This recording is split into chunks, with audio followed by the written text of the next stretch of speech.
focus on physical activity, which is what Jane's assignment to me is, but I wanted to expand it a little bit to talk also about how we get people to think differently about physical activity, which seems to be the most elusive of many of the desires we have to keep our population young. So I'm going to show some images. I actually made some phone calls to friends who do a lot of work in this area. And this first image is from Daniel Amen, who's a good friend of mine. He's an expert really in brain imaging on the West Coast.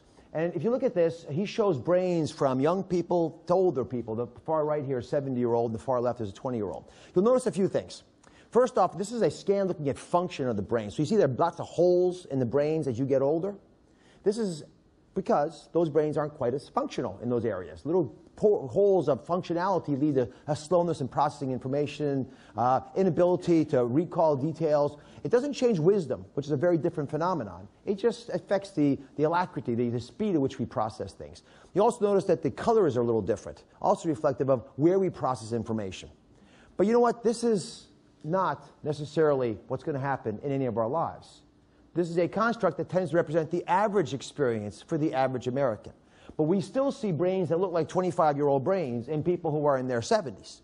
And the real challenge today is to figure out how that happens. And physical activity ends up being a very important part of that. Because you can do all the crossword puzzles you want to make your brain smarter. It takes a lot more mental energy to move your limbs around and do things that take you to a different level, and that means physical activity.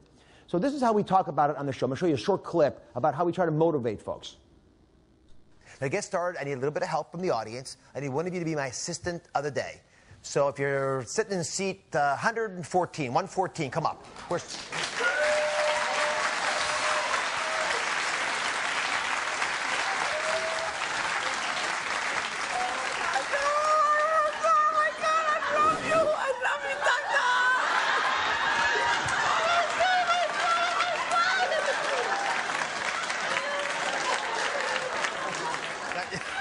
I'm not sure it's going to work like that. Let's try it this way.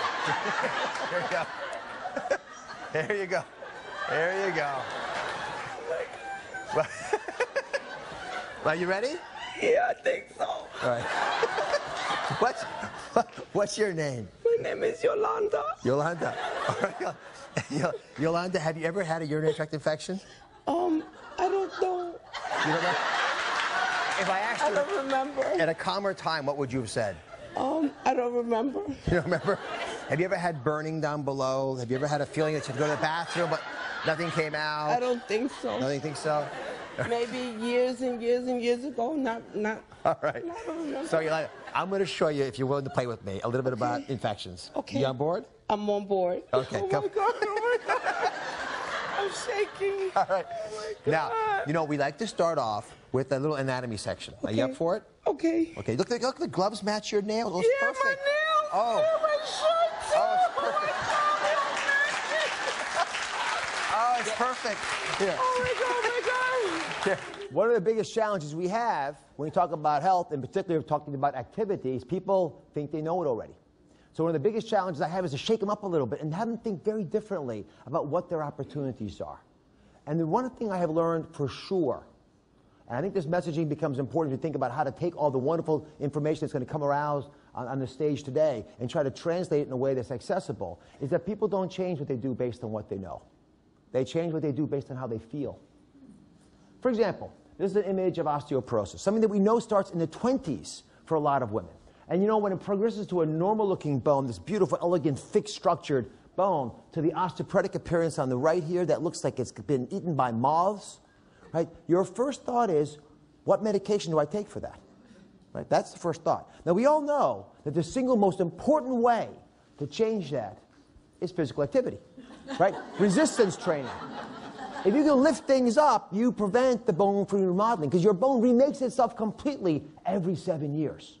So it's not going to waste energy making cells and making strong bones and sinewy muscles if they're not being used. Why would your body do that? So it begins to purposely divert attention to the bone and focus it on other things like your belly fat. And that's what ends up happening too frequently, as we don't keep physically fit. Now, I have a good friend, Dan Buettner. He wrote a book called The Blue Zones. And Dan took me for an Oprah show years ago to different places. We went to Costa Rica. He had gone to Sardinia and Okinawa.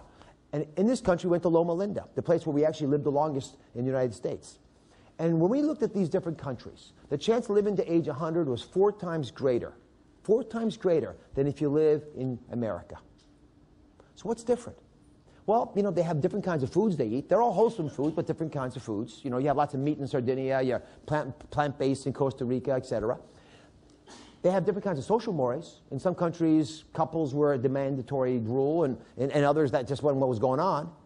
But one thing they all shared was daily, arduous physical activity. Rigorous activity, like picking up the bucket, climbing to the top of the hill, and climbing back down again with it full, is what was customarily done day in and day out. And it, we believe, allowed them to avoid the frailty, which is the #1 cause of death in America. If I got rid of all the cancer in this country, got rid of it all, we would live on average about 2.8 years longer. That's it. 2.8 years. What kills us is we're so frail, when we get cancer, we can't weather the storm of treatment. Sometimes we get heart problems, which is the #1 cause of death. Can't go through the procedures. That's my specialty. You know, we look at a person, we say, what's their protoplasm?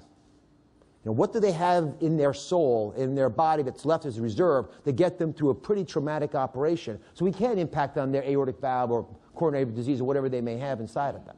So that frailty issue is something I'm going to come back to over and over again because it's so fundamentally important to how we define longevity and the quality of life that we have, and impacting on events like Alzheimer's and other causes of dementia. Now, in my specialty of atherosclerosis, and this is an example of an aorta, the big tube coming down your back. This is the tube that tore in John Ritter, for example, caused him to die.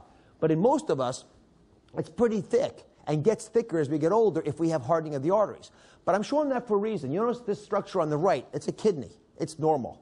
The kidney on the left is a lot smaller. You know why it's smaller? It's dead. That kidney died. The blood going to it is clotted off.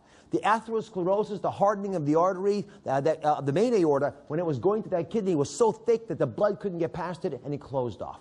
But let me bring this alive to you, if I can, with a movie. This is a movie about the major artery on the inside of your heart. It's called the Widowmaker artery, the LAD. So inside this artery, we know in young people, by the time you're 18, 20 years of age, you have a little yellowish plaque. That plaque grows in your 30s and your 40s and 50s. It starts to get larger, and it grows larger into your 50s. That plaque gets fragile, and sometimes it ruptures like that. It tears. Something happened. Now you have an open sore on the inside of your heart. That blood vessel now is going to try to form a scab on it, try to fix it any way it can. As that scab forms, it gets larger and bigger, and all of a sudden, kaboom!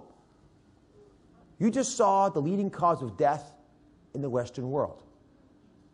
And the question is, how do you avoid that?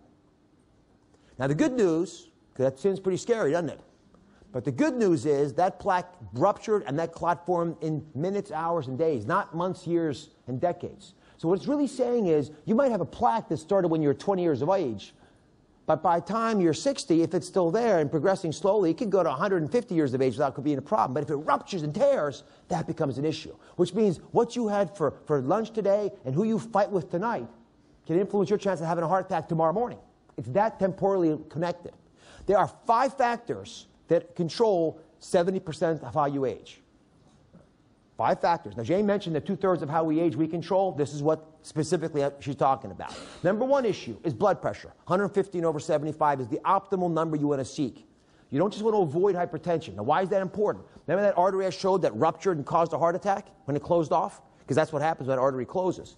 If your blood pressure is high, it rips that artery wall. It causes a gap, that hole that I showed earlier, and that leads to big-time problems, like what we demonstrated. #2 is stress control. I'll come back to that because that's an important driver of blood pressure. #3, cigarettes and toxins. One word of advice, folks. You know, I, as a heart surgeon, I have always told people who smoke that I will not operate on them. And I'm not doing it to be harsh. I'm doing it because I care about them. And I don't ever remind people who are smokers that they're smoking because they know it's not good for them. I tell them, listen, if you care about what's going on to the people around you, and if you realize how much they love you, all they're really asking you to do is to care about yourself as much as they care about you. And that will change the way you think about yourself and change the self-esteem issues that often drive those addictive behaviors. #4 is exercise. My topic today, 30 minutes a day, essential. And then if you look at this data, for example, Chris McDowell's data on the Tarahumara Indians in Mexico, when these folks go running, which they do a lot, they run short little steps, they run long distances, they do endurance exercises because our ancestors did endurance hunting. And by that I mean, you know, we have the ability to sweat and we can breathe through our mouth while we do that. So our ancestors did not outrun the antelope. They were very deft in their ability to outlast the antelope. So we have to be able to do that exercise or we develop that frailty that I spoke of earlier. And your physical fitness, your peak physical fitness is age 27.